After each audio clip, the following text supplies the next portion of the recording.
तो देखिए, answer writing करने के कुछ अप्रोच होते हैं, ये आपको पता ही है।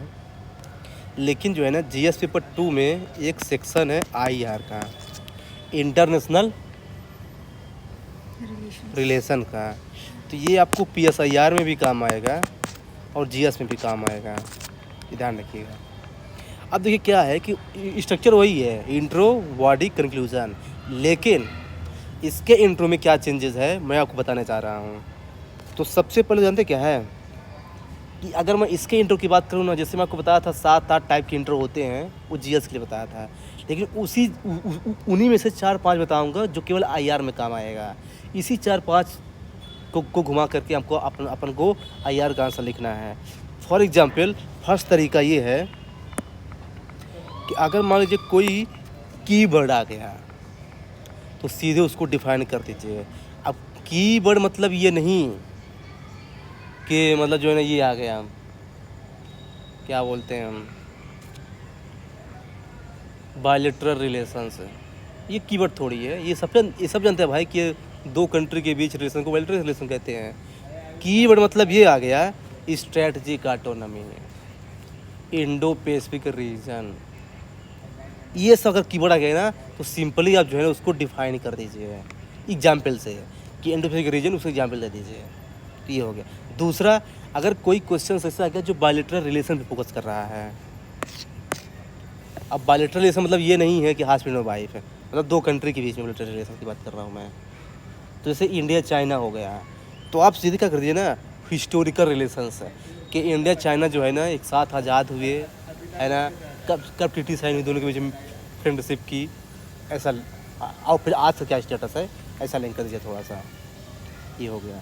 या तो इंडिया और या फिर उन दोनों कंट्री के बीच में कोई नया चीज़ अभी अपडेट हुआ हो, तो वहाँ से भी स्टार्ट करते हैं कि अभी ये रिसेंट में ये एग्रीमेंट हुआ है, ऐसा कुछ लिंक करके। तो ये भी एक तरीका होता है। तीसरा, अगर मल्टीलेटरल रिलेशंस की बात हो, जैसे इंडिया, चाइना, यूएसए एक साथ आ गया या फिर 3 से कंट्री के ज़्यादा आ गया, तो वहाँ पे जो है ना हमेशा न्यूज़ से स्टार्ट कीजिए, क्योंकि यूपीएससी मल्टीलेटरल रिलेशन के क्वेश्चन तभी पूछेगा जब वो न्यूज़ में होगी 100%, नहीं तो कभी नहीं पूछेगा वो। क्योंकि मैंने पूरा पीवाईक्यू आंसर करके बता रहा हूँ। जब भी वो मल्टीलेटरल का, जैसे मतलब इंडिया, यूएसए, चाइना पूछा है ना, तो 100% न्यूज़ में ही रही थी, इसलिए पूछा है। तो अब न्यूज़ से स्टडी थी, क्यों न्यूज़ में था ये। जैसे अभी मुझे टैरिफ जो इशू चल रहा था, तो यूएस ने जो टैरिफ लगाया तो इससे चाइना पे इफेक्ट पड़ा और इंडिया पे इम्पैक्ट पड़ा। तो अगर मान लीजिए आ गया कि जो अभी जो ग्लोबल टैरिफ बार चल रहा है, उसमें इंडिया का क्या इंटरेस्ट है, तो आप लिख दीजिए ना कि अभी रिसेंट में जो है ना उससे जो अप्लाई किया है, जैसे कैसे ऐसे लिंक कर दीजिए। अगर ऑर्गेनाइजेशन बेस्ड क्वेश्चन आ गया क्वेड पर, या फिर एडीबी पे, या फिर सार्क पे, तो हमेशा उसका स्ट्रक्चर बता दीजिए कि ऑर्गेनाइजेशन कब बना, क्या पर्पस था, कितनी कंट्री, दैट्स इट। तो ये जो है ना, मैं आपको बताया 4 तरीके से जो है ना आईआर का क्वेश्चन, इन्हीं 4 इसके अलावा कोई नहीं तरह से पूछेगा वो। यही 4 तरीके से आप इंट्रोडक्शन लिख सकते हैं। अब चलते हैं कंक्लूजन पे, बॉडी पार्ट पे बाद में आएंगे, कंक्लूजन पे। तो देखिए कंक्लूजन वही है जो मैं आपको बताता 6 तरीका, उसका वही तरीका फॉलो करना है। लेकिन इसमें जो है ना हमेशा फ्यूचरिस्टिक अप्रोच फॉलो करना है, लेकिन इस पर कीवर्ड यूज करना है। फॉर एग्जांपल, अब आपको एग्जांपल देना पड़ेगा ना। जैसे देखिए, म्यूचुअल बेनिफिट, म्यूचुअल इंटरेस्ट है ना, people to people contact, long term interest है, ये सब जो है ना कीवर्ड आपके कंक्लूजन में आना चाहिए। फिर एक सजेस्टिव दे दीजिए कि देखिए जो टेंशन बढ़ रहा है ग्लोबल टैरिफ को लेकर के, इसमें इंडिया को जो है ना अपना प्लेस फाइंड आउट करने की ज़रूरत है इस वर्ल्ड में, कि वो क्या करेगा। तो ये एक सजेस्टिव हो गया।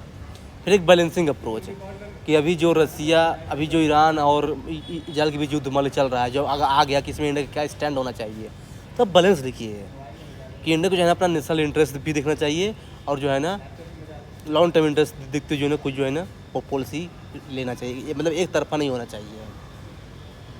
तो ये होता है बैलेंसिंग। तो 3 अप्रोच इसका होता है, फ्यूचरिस्टिक, सजेस्टिव और बैलेंसिंग अप्रोच।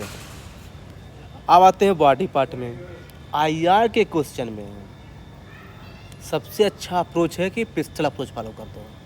लेकिन पेस्टल में पॉलिटिकल नहीं, पेस्टल में इकोनॉमिक सबसे आएगा, क्या ट्रेड, फिर इस सिक्योरिटी वाला कि इंडिया उससे डिफेंस क्या एग्रीमेंट कर रहा है, फिर स्ट्रैटेजिक जैसे इंडिया चाइना के बीच जो है ना जो बफर का काम कर रहा है, नेपाल, ये स्ट्रैटेजिक हो गया। कल्चरल अगर मान लीजिए आ गया, भूटान आ गया, श्रीलंका आ गया, Tamil community cultural. Technological India जो है ना जो ले रहा है जापान से टेक्नोलॉजिकल एडवांसमेंट, उस रिलेशनशिप हो गया। मल्टीलेटरल कि अगर कोई कंट्री आई मान लो इंडिया ऑस्ट्रेलिया के बीच, तो आप लिख दिए कि वहाँ पे जो है ना दोनों कंट्री क्वाड में कॉमन है। तो ये जो एंगल है ना, ये बॉडी पार्ट में आपके आना चाहिए अगर आप आई क्वेश्चन लिख रहे हैं तो। अब इसको मैं डिटेल में पढ़ूँगा, किसको, बॉडी पार्ट वाले को, एक एक करके, है ना, मतलब जो है ना क्या चीज़ें क्या अंदर अंदर उसको हम ला सकते हैं। तो बेसिकली जो है ना ये हम आपको केवल अभी ओवरव्यू दिया हूँ।